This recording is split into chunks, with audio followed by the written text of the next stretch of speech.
Halo, Assalamualaikum, berjumpa kembali di channel Siwar TV. Akankah Jokowi akhirnya sendirian? Ditulis oleh Panjat H.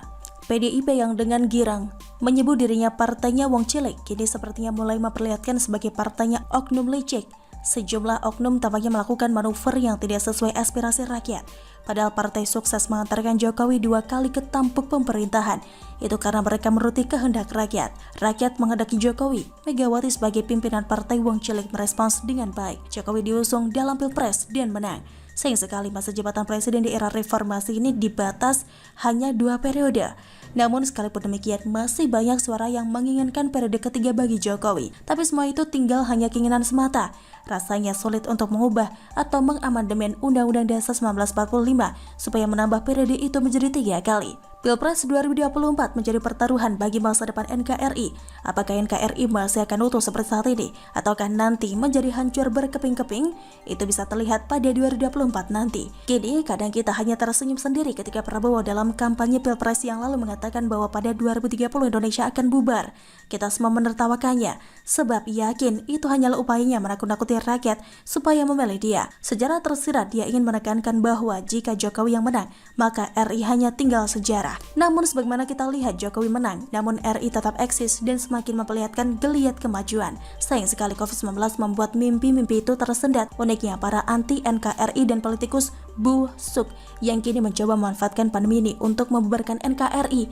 Kembali ke ramalan Prabowo bahwa NKRI bubar pada 2030 bisa saja menjadi kenyataan apabila kita salah memilih pemimpin 2024. Apabila yang memenangkan pertarungan itu adalah kelompok anti NKRI, maka tamat sudah riwayat negeri ini. Gambaran buruk ini mungkin saja karena para pembela NKRI dan kebinekaan itu sendiri malah sibuk dengan diri sendiri atau kelompok mereka sendiri. Mereka tidak sadar bahwa perpecahan ini akan dimanfaatkan oleh para kadrun untuk menyelinap masuk. Jika gambaran yang mengerikan ini terjadi, maka yang patut dipersalahkan adalah PDIP sebagai partai yang mengklaim diri sebagai partai wong cilik.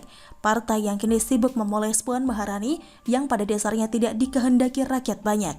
Sementara Ganjar Pranowo, kader kawakan PDIP yang kini jadi gubernur Jawa Tengah, terbukti menjadi pilihan rakyat berdasarkan hasil-hasil survei yang layak dipercaya.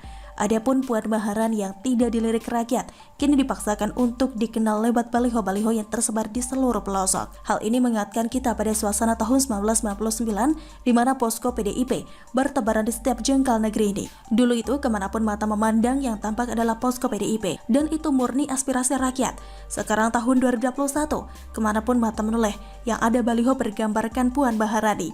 Tetapi sangat beda, jika posko PDIP itu dulu didirikan karena spontanitas dan semangat rakyat, baliho Puan saat ini dipasang oleh para kader partai atas instruksi pusat. Sementara hasil-hasil survei terus mendambakan Ganjar Pranowo yang akan diusung PDIP pada 2024 nanti. Semakin kesini rakyat mulai mengerti bahwa tekad PDIP untuk Puan sudah tidak dapat ditawar-tawar lagi. Partai ini sudah menutup kuping terhadap suara rakyat. Para petinggi ngotot mendorong nama sebenarnya tidak layak jual. Kalaupun akhirnya nanti dipaksakan jual, hasilnya nol besar. Partai ini mempertaruhkan NKRI untuk seseorang yang sama sekali tidak layak. Jokowi sebagai salah satu kader terbaik yang pernah dimiliki partai ini bisa jadi sudah mulai merasakan geliat partai yang mulai tidak ramah padanya. Partai sebagai pengusung utama Jokowi mestinya mengawal hingga akhir, tetapi akhir-akhir ini mulai merasa perlawanan yang dilakukan sejumlah kader. Itu tentang imbauan Presiden Jokowi agar di masa PPKM level 4 ini masyarakat pelanggan warung makan cukup makan 20 menit saja. Ini pandemi, imbauan ini dianggap wajar. Tapi bagi oknum-oknum yang biasa makan di tempat elit,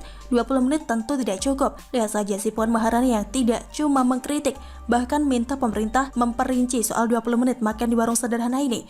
Puan tentu tidak paham kebiasaan wong cilik soal makan di warung-warung sederhana. 5 menit saja cukup, tidak memerlukan perincian. Beda dengan penggede yang biasanya bersantap di restoran mewah, hotel bintang 5 dan tempat-tempat elit lainnya. Perinciannya begini, melihat daftar menu 10-20 menit, setelah itu makan baru tersaji 15-20 menit. Kemudian bersantap pun harus pelan dengan gaya berkelas, maka perlu waktu 30 menit untuk menikmati makanan. Tidak boleh makan sambil angkat kaki ke badan kursi. Tidak boleh terdengar suara sendok garpu beradu ke piring. Selesai makan tidak lantas pergi, masih ada minum jus atau sambil ngobrol dan sebagainya. Maka ketika Jokowi mengimbau agar masyarakat yang bersantap di warung sederhana itu cukup 20 menit saja di era COVID-19 ini, Puan langsung bingung bagaimana bisa jerit hatinya. Tampaknya dia tidak paham wong cilik, tapi bukan soal kritikan Puan itu, namun kemungkinan adanya isyarat atau sinyal untuk meninggalkan Jokowi. Sebab bila bukan itu, apa sih urgennya seorang petinggi negara mengomentari imbauan yang sebenarnya cuma ecek-ecek itu bagian Rocky Gerung CS. Setelah itu dua pelayan sang putri mahkota mulai unjuk suara dengan mengatakan bahwa Jokowi telah melanggar konstitusi karena tidak melakukan lockdown. Ini pelayan sepertinya telah ketelan bodoh majikannya. Kita tidak tahu bagaimana kelanjutannya, apakah ke depan jumlah kader akan semakin banyak yang menjaga jarak dengan Jokowi. Bila demikian, akankah akhirnya Jokowi sendirian hingga 2024? Bagaimana menurut Anda? Silahkan tulis komen Anda di kolom komentar. Jangan lupa untuk like, subscribe, dan share. Siwar TV pamit, sampai jumpa. Wassalamualaikum warahmatullahi wabarakatuh.